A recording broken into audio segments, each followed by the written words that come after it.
अस्सलामुअलैकुम वरहमतुल्लाहि वबरकातुहू। Welcome back to our channel Taleemi Safar. तो आज हम पढ़ेंगे 9th क्लास का चैप्टर 1 सेट। तो सेट इस लेसन में दिया हुआ है कि सेट किसे कहते हैं, सेट को लिखने का तरीका क्या होता है और सेट की कितनी किस्में होती है, ये सब आज हम देखेंगे। तो सबसे पहले जो हमारी स्क्रीन पर इमेज दिख रही है उसे देखते हैं और समझते हैं कि सेट किसे कहते हैं। तो स्क्रीन पर दिया हुआ है एक फूलों का गुलदस्ता, चाबियों का गुच्छा, परिंदों का झुंड और बयाजों का गट्ठा और आदात का ग्रोह। तो ये सब जो चीज़ें हमें बताई हुई है ये सब एक ग्रुप में बताई हुई है, मतलब ये एक चीज़ों का ग्रुप दिया हुआ है, यानी फूलों का या चाबियों का, ये सब इसे ग्रुप में बताया हुआ है। तो इसी तरह सेट भी एक ग्रुप ही होता है, वो होता है आदात का ग्रुप। उसके अंदर हमारे आदात होते हैं, यानी 1 2 3 हमारे जो नंबर्स होते हैं वो सेट में होते हैं। तो हम सेट की डेफिनेशन लिखेंगे किस तरह। तो सेट की डेफिनेशन जो है वो होती है, जिस ग्रोह के अरकान बिल्कुल सही और वाज़ेह तौर पर बताए जा सकते हैं, इन ग्रोह को सेट कहते हैं। अब सेट हम लिखते हैं तो हम सेट को नाम देंगे कैपिटल लेटर्स से, यानी ABCD, ये जो हमारे कैपिटल लेटर्स होते हैं अल्फ़ाबेट के, उससे हम उसको नाम देते हैं, A सेट, B सेट, इस तरह। और उसके अंदर के जो हम अरकान लिखते हैं तो उन्हें हम ABC यानी स्मॉल लेटर से लिखते हैं, small A small B small C, ऐसा। मिसाल के तौर पर अगर हमारा सेट A है और उसका रुक्न A है तो हम क्या लिखेंगे, A रुक्न है सेट A का, यानी स्मॉल A रुक्न है सेट A का। ये अलामत जो है वो रुक्न है, इसको इसके लिए इस्तेमाल करते हैं, यानी A बिलोंग्स टू A। और अगर वो उसका सेट का रुक्न नहीं है तो हम उस पर ऐसी लाइन देंगे, कट मारेंगे। तो मतलब ये क्या होगा कि सेट A का रुक्न नहीं है, यानी A जो है वो नॉट बिलोंग्स टू A, यानी उसका रुक्न नहीं है। अब हम एक जो हमारे आदात के बारे में हमने पढ़े थे पिछली जमातों में, उनके सेट देखते हैं। सबसे पहले नेचुरल नंबर यानी तबई आदात का सेट। तबई आदात क्या होते हैं, 1 से शुरू होते हैं इन्फिनिटी तक। तो ये देखो 1 2 3 ये होंगे इन्फिनिटी तक, ये होता है सेट ऑफ नेचुरल नंबर। इसके बाद होल नंबर्स, उनमें जो है वो 0 ऐड हो जाएगा, 0 1 2 3 ये होंगे इन्फिनिटी तक। तो ये सेट होगा सेट ऑफ होल नंबर्स, यानी ये मुकम्मल आदात का सेट होगा। उसी तरह उसके बाद आएगा होल नंबर के बाद आते हैं इंटीजर। तो इंटीजर का सेट होगा नफ़ी 1 नफ़ी 2 नफ़ी 3 और 0 और 1 2 3, यहाँ भी इन्फिनिटी तक और यहाँ भी इन्फिनिटी। तो ये होगा इंटीजर्स का सेट, यानी सेट ऑफ इंटीजर, सही आदात का सेट। और उसके बाद आएंगे क्यूब, रैशनल नंबर्स, यानी हमने पढ़े हैं पिछली जमात में नातिक आदात का सेट। नातिक आदात के सेट में जो है वो कसर वाले आदात आते हैं। तो यहाँ कसर वाले आदात दिए हुए, यहाँ नफ़ी, यहाँ पे 0 और यहाँ जमा वाले आदात। तो ये होगा सेट ऑफ रैशनल नंबर। इनके बाद जो सेट आता है वो है रियल नंबर का सेट, यानी set of real number. R जो है उसको हम आर से लिखते हैं, ये हकीकी आदात का सेट होता है जिसमें रैशनल नंबर भी होते हैं और इर्रेशनल नंबर भी होते हैं, तो उसे हम आर कहते हैं। ये हमारी अलामतें हैं जो हम सेट के लिए यूज़ करते हैं, यानी हम अगर नेचुरल नंबर का सेट लिखेंगे तो हमको एन यूज़ करना पड़ेगा, और मुकम्मल आदात के सेट के लिए हमको डब्ल्यू लेना पड़ेगा, ऐसा हम लोग यूज़ करते हैं। तो ये हमारे सेट हैं जो हम लोगों को हमने पिछली जमात में पढ़े हैं, तो ये उनके लिखने का तरीका है। तो सेट के लिखने का जो तरीका है वो दो, पहला तरीका है फेरिस्ती तरीका। फेरिस्ती तरीके को हम कहते हैं लिस्टिंग मेथड और रोस्टर मेथड। अब फेरिस्ती तरीके में क्या करना होता है, एक फेरिस्त की तरह हमें सब बस लिस्ट बनानी होती है, यानी जैसे हम लिस्ट में नंबर ऐड करते जाएंगे वैसे हम एलिमेंट ऐड करते जाते हैं, फेरिस्त बनाते हैं, उसी तरह हमें फेरिस्ती तरीके में लिखना होता है। सबसे पहले सेट बनाने के लिए हमें कर्ली ब्रैकेट यूज़ करने होते हैं। ये कर्ली ब्रैकेट होते हैं, ये कर्ली ब्रैकेट से शुरू होता है और कर्ली ब्रैकेट पर ख़त्म होता है। ये एक सेट का लिखने का तरीका है। और बीच के अरकान के बीच में जो है ना हम कॉमा देते हैं, यानी दो जब हम रुकन लिखते हैं उनके बीच में हम कॉमा देते हैं और लिस्ट बनाते जाते हैं। अब जैसे मिसाल के तौर पर हमको लफ्ज़ रिमेंबर है, इसका सेट लिखना है, तो इसे हम ए नाम दे देंगे और इसे हम लिखेंगे, कर्ली ब्रैकेट शुरू करते हैं और इसके अरकान लिखेंगे बस हम। तो इसके अरकान होंगे REMB और ये सेट बंद हो जाएगा, यहाँ पर ख़त्म हो गया। तो इसमें हमने आ लिए ई लिए। अब जो अरकान इसके रिपीट हो रहे हैं, यानी जो एलिमेंट्स रिपीट हो रहे हैं, जैसे कि ई रिपीट हो रहा है, एम भी रिपीट हो रहा है और आर भी, तो हम उसको दोबारा नहीं लिखेंगे, उससे सिर्फ एक ही बार लिखते हैं। तो ये हमारे सेट ए के एलिमेंट्स है, REMB। अब ये वर्ड है रिमेंबर, इसके एलिमेंट क्या है, REMB। ये हमारा एक सेट बन गया। और ये जो सेट लिखने का तरीका है ये फहरिस्ती तरीका है, यानी हमने सिर्फ एलिमेंट लिए और लिख दिए, यानी लिस्ट बनाए और लिख दिए। तो ये एक फहरिस्त की तरह लिख दिए, बट डायरेक्ट लिखिए, बहुत ईजी तरीका है। एक दूसरा तरीका है, वो है इबारती तरीका। अब इबारती तरीके को हम कहते हैं रूल मेथड और सेट बिल्डर फॉर्म। अब ये एक, इसमें जो है हमको इबारत लिखनी होती है, यानी एक जुमला लिखना होता है, सेट को बयान करने के लिए एक जुमला लिखना होता है। अब एक सेट है और 10 के दरमियान के तबई, 1 और 10 के दरमियान के तबैयात। अब एक हमारा सेट है और वो क्या है, 1 और 10 के दरमियान के आदाद है। अब इसको फहरिस्ती इबारती तरीके से लिखेंगे हम। तो इबारती तरीके से हम इसे किस तरह लिखेंगे, तो इबारती तरीका लिखते कैसा है, पहले हमको इसमें भी नाम ही देना होता है। ये ए सेट है ना, तो यहाँ ए लिखे, इसमें भी कर्ली ब्रैकेट लिखते हैं, तो कर्ली ब्रैकेट लिए। अब इबारती तरीका लिखते कैसे है, सबसे पहले हमें इसमें मुतगैर का इस्तेमाल करना होता है। मुतगैर किसे कहते हैं, XYZ मुतगैर होते हैं ना, तो ये है मुतगैर X। अब शुरू करें हमने X इस तरह के, ये जो सीधी लाइन है ये होता है इस तरह की, X इस तरह के, X बिलोंग्स टू N। तबई आदात बोला है हमें, तो यहाँ पर हमने N लिए, तो X बिलोंग्स टू N, यानी X जो है वो तबई आदात का रुकन है। X इस तरह के, X बिलोंग्स टू N, यानी X तबई आदात का रुकन है, यहाँ कॉमा देंगे। अब तबई आदात का तो रुकन है, लेकिन 1 और 10 के दरमियान है, तो यहाँ हमें लिखना होगा कि X 1 से बड़ा और 10 से छोटा है, यानी 1 और 10 के दरमियान है। ये हो गई डेफिनेशन सेट ए की। तो ये तरीका हमारा इबारती तरीका है, इसमें हम ऐसे यूज़ करते हैं, यानी हम लिखते हैं X इस तरह के, ये कॉमन तरीका है। और इसके बाद में जो भी हमको इबारत में डेफिनेशन दी हुई होती है, जैसे हमें यहाँ तबई आदात दिया था और 1 और 10 के दरमियान दिया था, तो हमने उसको ऐसे लिखे। तो इसी तरह आगे जो है जब हम सवालात हल करेंगे तब हमें समझ में आएगा। अब अगली मिसाल देखेंगे हम कि बी जो है वो मुफर्रद आदात का सेट है। बी मुफर्रद आदात का एक सेट है। इसको हम फहरिस्ती तरीके से और इबारती तरीके से, पहले हम इबारती तरीके से लिखेंगे। अब मुफर्रद आदात का सेट है 1 से दरमियान, 1 से 10 के दरमियान, मतलब 1 से 10 के दरमियान मुफर्रद आदात का सेट है। तो बी को हम कैसे लिखेंगे, X इस तरह के, ये X इस तरह के, इसको इंग्लिश में सच दैट बोलते हैं, यानी X सच दैट X,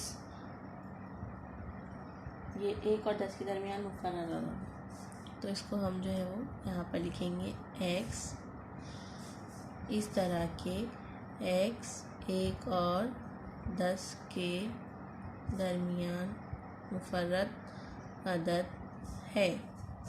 ये हो गया इबारती तरीका। फहरिस्ती तरीका लिखना है हमें, लिस्टिंग मेथड। तो फहरिस्त बना देंगे, 1 और 10 के दरमियान में जो मुफर्रद आदात होते हैं वो लिख देंगे सीधा सीधा। क्या होते हैं, 2 3 5 7, ये हो गया। इसी तरह हमें फहरिस्ती तरीके में सिर्फ लिस्ट बनानी होती है और इबारती तरीके में एक इबारत बनानी होती है, जिसका तरीका ये है, X such that X belongs to, यहाँ Y भी ले सकते हैं, Y such that Y belongs to. अगर हमको आदात का नाम दिया है, ये तबई आदात है, मुकम्मल आदात है, तो हम ये ऐसा लिखते हैं X belongs to N, X belongs to W, ऐसा। और अगर नहीं दिया है तो हम ऐसे जुमला बनाकर भी लिख सकते हैं। जब हम अभी आगे मश्क की सवालात हल करेंगे ना, तो हमें समझ में आ जाएगा कि कैसे हल करते हैं। सबसे पहले हम मश्की सवाल के ऊपर एक बॉक्स दिया है, उसमें फहरिस्ती तरीका और खुसूसियत वाला इबारती तरीका, ये 10वीं किताब में हमको सवाल दिया हुआ है। तो एक बार वो बॉक्स देख लीजिए स्क्रीन पर, आपकी स्क्रीन पर वो बॉक्स दिख रहा है। इसमें जो है वो फ़हरिस्ती तरीके में और एक खुसूसियत वाला इबारती तरीके में। यहाँ पर कुछ सवालात हैं और यहाँ पर कुछ सवालात हैं। तो अभी हम ये सवालात को हल करेंगे। तो पहला सवाल जो दिया है हमें ए सेट का हमें दोनों तरीके से दिया हुआ है कि 2, 4, 6, 8, 10, 12, 14 को हम किस तरह लिखेंगे। तो ये सब जुफ्त तादाद है ना, 2, 4, 6, 8 और कहाँ से है 2 से 14 तक। तो इसका लिखने का तरीका है x इस तरह के, ये 15 से छोटा जुफ्त तबई अदद है, ये उसके लिखने का तरीका होगा। अब हम बी सेट देखेंगे। बी में क्या दिया है, बी यहाँ पर है, बी में दिया है x इस तरह के, x ये 1 से 20 के दरमियान कामिल मुरब्बा है। तो हम 1 से 20 के दरमियान कामिल मुरब्बा के इतने हैं वो लिख देंगे। यहाँ पर हमने लिखे हैं करली ब्रैकेट में 1, 4, 9, 16, ये कामिल मुरब्बा है 1 से 20 के दरमियान। इसी तरह अगला सी दिया है। अब सी में हमको फ़हरिस्ती तरीका दिया है AEIOU। तो ये क्या है, ये वॉवेल्स है। तो हम क्या लिखेंगे, x इस तरह के, x तमाम वॉवेल का सेट है। और नेक्स्ट हमें दिया है डी। तो डी सेट क्या दिया है हमें, y, ये कौसे कज़ा का एक रंग है।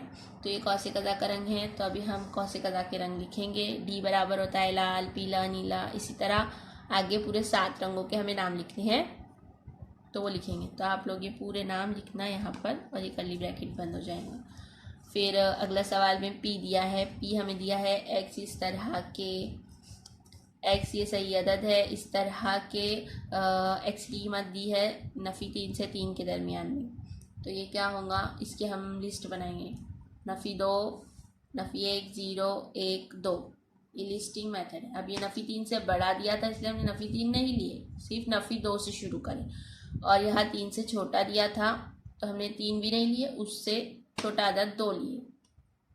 अब अगला सवाल m दिया है 1, 8, 27। ये सब जो है वो क्या है, इनके अंदर हमको ताल्लुक देखना है कि क्या ताल्लुक दिया है। ये सब मकब है और ये 1 से शुरू हो रहे हैं और ये आखिरी जो मकब 125, ये 5 का मकब है, तो ये 5 पे ख़त्म हो रहे हैं। तो इसको लिखने का तरीका हम कैसे देखेंगे, तो इसको लिखने का जो तरीका है वो क्या होगा, m बराबर, अब ये कॉस बनाएंगे y इस तरह के, y क्या होगा हमारा 1 से 5 तक के आदाद का मकब। एक और तरीका है इसको लिखने का, पहले हमने सिर्फ जुमला लिख दिया कि y 1 से 5 तक के आदाद का मकब है।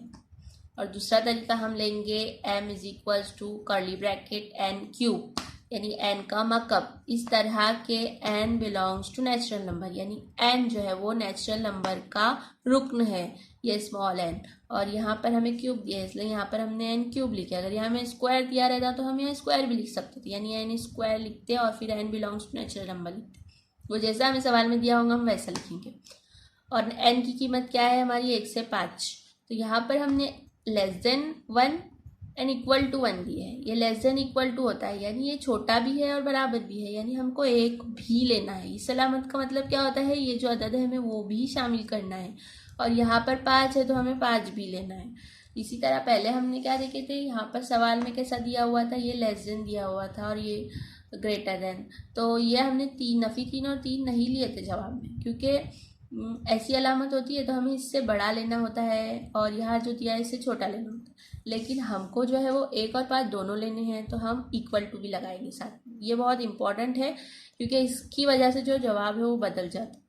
तो ये हमेशा ध्यान रखना कि अगर हमको ये अदद 1 से 5 लेना है तो हमें इक्वल टू भी लगाना पड़ेगा, नहीं तो फिर हमको ये अदद नहीं लिखना पड़ेगा, उससे छोटा अदद लिख सकते हैं हम, और या तो यहाँ पर उससे बड़ा लिख सकते हैं। जैसे कि अभी हमने यहाँ पर 1 और 5 यहाँ पे दिया हुआ है, अब हमको 1 और 5 से छोटा लेना पड़ेगा, तो हम क्या लिखेंगे, 0 से बड़ा है और इससे एक ले लेंगे 6 से छोटा है, तो फिर हम इक्वल टू नहीं लगाएंगे तो हमारा जवाब बराबर होगा, क्योंकि 0 से बड़ा तो 1 होता है, तो हम 1, 2, 3 ऐसा लेंगे।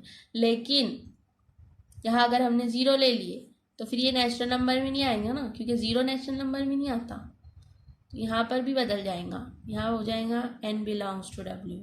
तो इसी तरह जवाब बदल जाते हैं, सिर्फ ये इक्वल टू की वजह से हमारा जवाब बदल जाएगा। तो इसीलिए हमेशा याद रखना कि ये इक्वल टू कब लगता है और कब नहीं लगता है। जब लगेगा तो हमें ये अदद लेने होते हैं और जब नहीं लगेगा तो हमें इससे बड़ा लेना होता है या इससे छोटा लेना होता है। तो ये हो गया। अब हमारा मशकी सेट शुरू होगा। तो मशकी सेट में सवाल नंबर 1 देखेंगे हम। अब मशकी सेट है, उसमें सवाल नंबर 1 क्या दिया है?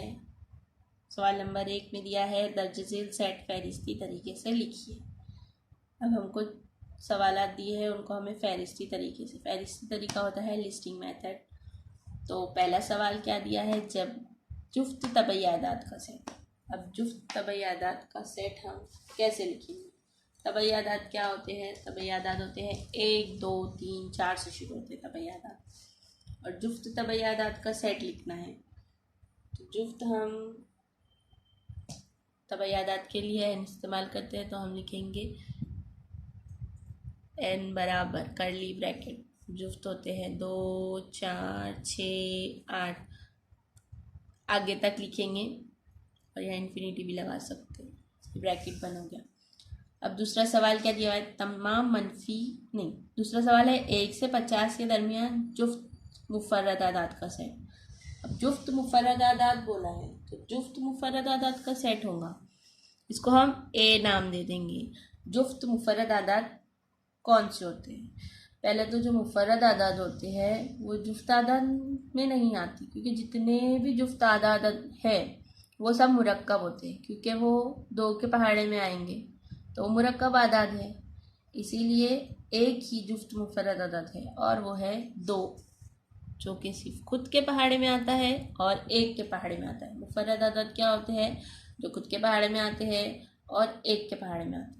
अब इससे बड़ा हम कोई जुफ्त आदत नहीं ले सकते, क्योंकि इससे बड़े सब जुफ्त आदत 2 के पहाड़े में आएंगे तो वो मुरक्कब आदत होंगे, मुफर्रद आदत नहीं होंगी। अब तीसरा सवाल क्या है? तमाम मनफी सही आदात का सेट। तमाम मनफी सही आदात, इस सेट को हम नाम देंगे बी। मनफी सही आदात क्या होंगे? सही आदात 1 से शुरू होंगे तो नफ़ी 1, नफ़ी 2, नफ़ी 3, बस हमको उसको नफ़ी की अलामत लगानी, वो 1 से शुरू होगी। चौथा सवाल क्या होगा हमारा? मौसीकी के 7 सुरों का सेट। अब मौसीकी के 7 सुरों का सेट है, हम इसको नाम देंगे एम। म्यूज़िक है ना, इसीलिए हम एम नाम देंगे। और जो मौसीकी के सुर होते हैं वो लिख देंगे, वो होते हैं सा, री, गा, मा, पा, दा, नी। ये हो गया 7 सुरों का सेट। अगला सवाल, सवाल नंबर 2। सवाल नंबर 2 में हमें दिया है दर्ज झेल अलामतों में दिए हुए बयानात को अल्फाज में लिखिए। अब अलामतों में बयान दिया है, उनको हमें अल्फाज में लिखना है। सबसे पहले दिया है 4/3, 4/3 बिलोंग्स टू क्यू।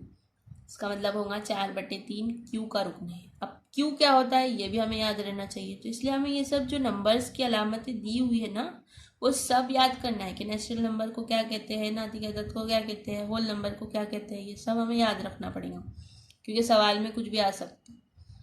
तो 4/3 बिलोंग्स टू क्यू दिया है। क्यू हमारे पास है नेचुरल नंबर, ये नातिक अदद, सॉरी नातिक अदद। क्यू जो है वो नातिक अदद है, 4/3 नातिक अदद को बिलोंग करता है। तो इसको हम क्या लिखेंगे कि 4/3 नातिक अदद का रुकन है। क्या आएगा?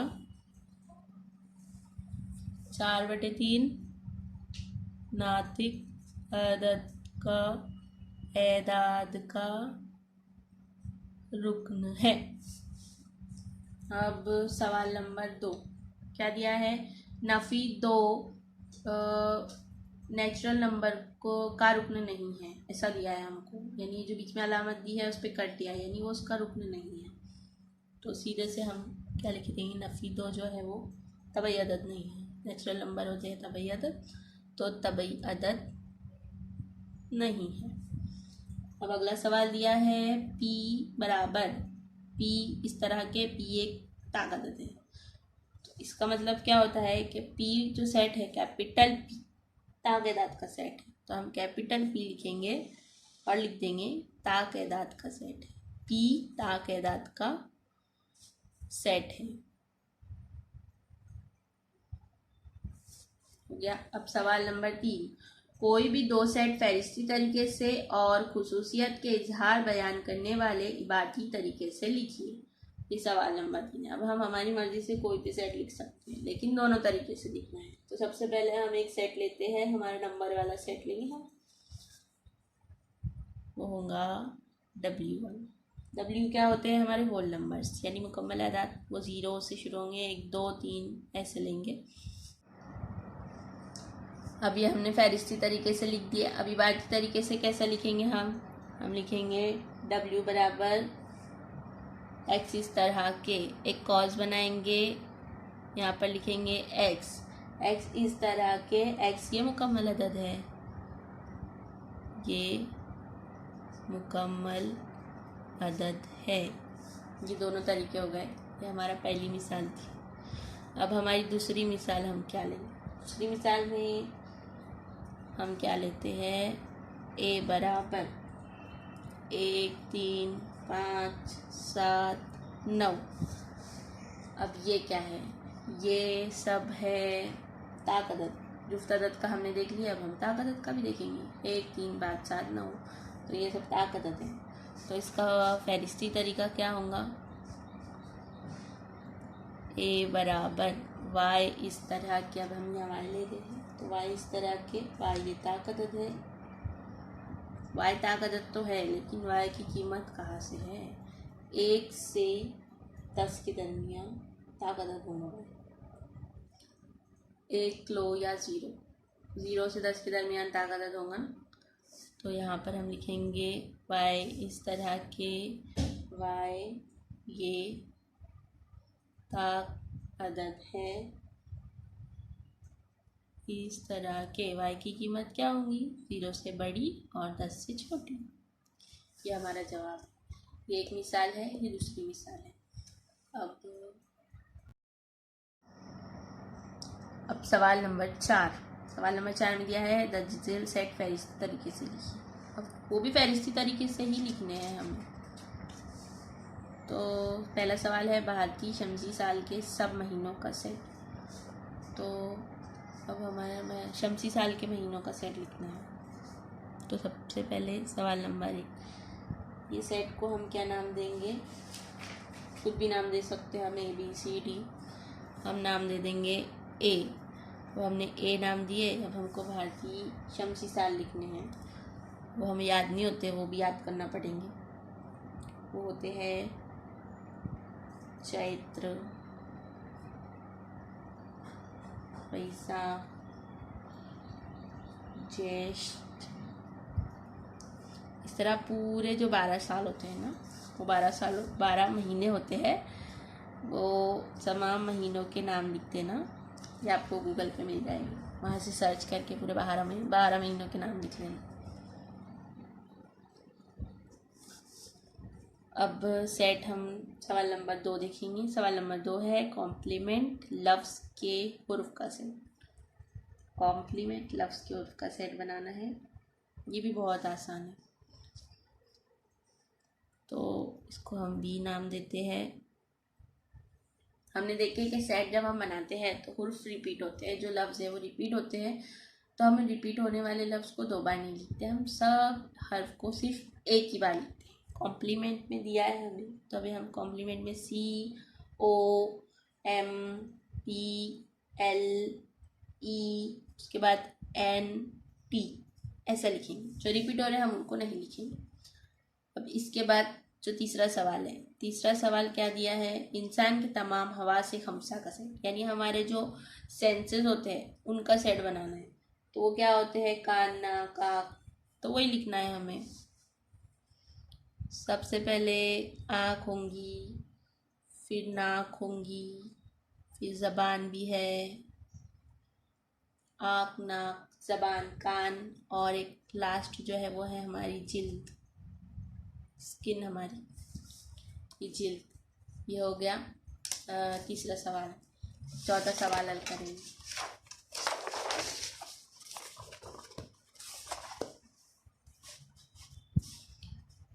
तो चौथा सवाल क्या दिया है? 1 से 20 के दरमियान मुफर्रद अदाद का सेट। मुफर्रद अदाद हमें 1 से 20 के दरमियान दी है। और वहाँ इसका नाम देंगे हम सी। तो 2 से शुरू होते हैं मुफर्रद अदद, 3 होगा, 5 होगा, 7 होगा, 11, 13, 17 और एक 19। ये सब हमारे मुफर्रद अदद है और हमें 20 तक लिखना है, इसलिए हम सिर्फ 19 तक लिखेंगे। अब हमारा सवाल नंबर 5 है ज़मीन के बर्रे आज़मों का सेट। अब हमें ज़मीन के बर्रे आज़मों का सेट बनाना है। तो डी बराबर, सबसे पहले हम लिखेंगे एशिया, और उसके बाद अफ्रीका, उसके बाद ऑस्ट्रेलिया। पूरे बर्रे आज़म लिखना है हमें, 7 बर्रे आज़म है ना, तो 7 बर्रे आज़म का नाम लिखना है। उसके बाद लिखेंगे यूरोप, फिर शुमाली अमेरिका, और एक है जनूबी अमेरिका। ये हमारा सेट जो है वो कंप्लीट हो गया, ये 7 बर्रे आज़मों का सेट। इसके बाद हमारे पास अगला सवाल है, अब हमें जो सेट लिखने हैं वो कौन से तरीके से लिखने हैं, इबारती तरीके से। तो अब सवाल नंबर 5 शुरू होता है, दर्जल सेट खुसूसियत वाले इबारती तरीके से लिखिए। अब ये जो तरीका है ये खुसूसियत वाला इबारती तरीका है। इसमें पहला सवाल दिया है ए बराबर 1, 4, 9, 16, 25, 36, ये दिए हुए हमको। तो ये सब क्या है, ये सब मुरब्बे है। 1 का मुरब्बा है, 2 का मुरब्बा है, 3 का, और 100 किसका है, 10 का, यानी ये 1 से लेकर 10 तक के आदाद के मुरब्बे हैं। तो हम इसे किस तरह लिखेंगे, वो जैसे हमने n क्यूब का करे थे ना वैसे ही लिखेंगे हम। 2 तरीके से लिख सकते हैं ना। तो x इस तरह के x बराबर n स्क्वायर, x इस तरह के x बराबर n स्क्वायर, और n इज लेस देन 10। अब और n जो है वो किसको बिलोंग करता है, n belongs to natural number, यानी तबैयदात को बिलोंग करता है। तबैयदात 1 से ही शुरू होते हैं। यहाँ पर हमें 1 से 10 तक के लिए ना, तो हम यहाँ पर लिखेंगे लेस देन इक्वल टू 10, यानी हम उसमें 10 भी लेना है, इसलिए हमने यहाँ पर इक्वल टू लगाए। ये बहुत इंपॉर्टेंट है, हर चीज़ में आ रहा है कि यहाँ पर इक्वल टू कब लगेगा कब नहीं लगेगा। तो ये बात पे हमेशा ध्यान देना कि ये इक्वल टू क्यों लगता है, कब लगता है और कब नहीं लगता। यहाँ पर 10 भी लिए हैं इसलिए यहाँ इक्वल टू भी लगा है। इसके बाद हमारा दूसरा सवाल है बी क्या दिया है हमको। अब सवाल में बी क्या दिया है, 6, 12, 18, 24। ये सब तो 6 के साफ दिख रहे हैं, मतलब 6 के पहाड़े में आते हैं ना, 6 का पहाड़ा लिखा है, लेकिन कहाँ तक लिखा है, 48 यानी 48 तक लिखा है। 6, 8, 48 होते हैं, तो वहाँ तक लिखा है। तो अभी हम इसका जवाब कैसे लिखेंगे, चलो हम इसके लिए भी एक मुतगैयर ले लेते हैं, हम y ले लेते हैं। y सच दैट, यानी y इस तरह के, y बराबर होगा 6n। 6n क्यों लिया हमने, क्योंकि 6 के साथ पहाड़े में आ रहे हैं ना, तो n की कीमत बदलते रहेंगे, उसको हम 6 से ज़रब देते रहेंगे, यानी 1, 2, 3 सबको 6 से ज़रब देते जाएंगे तो वही कीमत आएंगी। तो इस तरह यहाँ पर 6 के ज़ाफ दिए हुए, और इसके अलावा कोई भी ज़ाफ आ सकती है, यानी 2 के, 4 के, 6 के, 3 के, किसी के भी ज़ाफ आते। तो वैसे भी हम वैसे ये तरीके से लिख सकते हैं, यानी n के साथ हमें उसको लिख देना है। यहाँ पर 6 के ज़ाफ थे तो हमने यहाँ पर 6 लिखे, यानी 6n लिए, और n जो है वो क्या है हमारा, n नेचुरल नंबर। ये भी लिखना बहुत ज़रूरी है कि n किस अदद में से है, नेचुरल नंबर है कि होल नंबर है कि रैशनल नंबर है, ये भी बहुत ज़रूरी है। तो ये एक जुमला है, तो ये भी एक लिखेंगे कि n belongs to natural number. उसके बाद एक और चीज़ कि n की कीमत कहाँ तक है, तो n की कीमत 9 से छोटी है, मतलब हमारा जो n है वो 9 से छोटा होगा, और बिलोंग ये नेचुरल नंबर में से होगा, और y बराबर क्या होगा, 6n। तो ये जवाब हो गया। अब तीसरा सवाल क्या है कि c बराबर स्माइल दिया हुआ है, तो उसको कैसे लिखेंगे। उसके लिए हम x मुतगैयर लेते हैं। x इस तरह के, x क्या है, ये लफ्ज़ स्माइल का हुर्फ है ना, स्माइल का उर्फ है, ये स्माइल बोलो या स्लिम बोलो, कुछ भी बोल सकते हो इसको, स्लाइम बोलो। तो हम लेंगे x, ये लफ्ज़ स्माइल का उर्फ है। जो हो गया। अगला सवाल दिया है डी में हमको नाम दिए शनिचर, जुमा, जुमेरात, यानी हमको डी में जो है वो हफ्ते के नाम दिए हैं। तो इसको हम क्या लिखेंगे, वाई इस तरह के, वाई ये हफ्ते के दिन है, वाई को कॉमा देके लिखेंगे ये हफ्ते के दिन है। ये हो गया डी। अब अगला सवाल है एक्स। 5वां सवाल में एक्स दिया है AET, तो ये ईट भी हो सकता है, ये टी भी हो सकता है। तो ये इस तरह लिखेंगे, स्माइल कैसा लिखे थे वैसा ही लिखेंगे हम। अगले सवाल में दिया है x बराबर AET, तो इसका जवाब आएगा x बराबर x इस तरह के, x ये लफ्ज़ टी का उर्फ है, टी भी लिख सकते हैं, ईड भी लिख सकते हैं, TEA, ये जो पूरे वर्ड है ना ये आना चाहिए उसमें बस। तो ये टी का उर्फ है, ईड का उर्फ है, ये उसका जवाब आएगा। अब ये मशकी सेट 1.1 यहाँ पर फिनिश हो गया। अब अगला मशकी सेट जो है वो हम अगले वीडियो में देखेंगे। तब तक के लिए वीडियो को लाइक कीजिए, शेयर कीजिए, और ये मशकी सेट के जितने भी सवालात थे इन सब की प्रैक्टिस खुद से कीजिएगा। वैसे तो बहुत इजी है। और वीडियो देखने के लिए थैंक यू।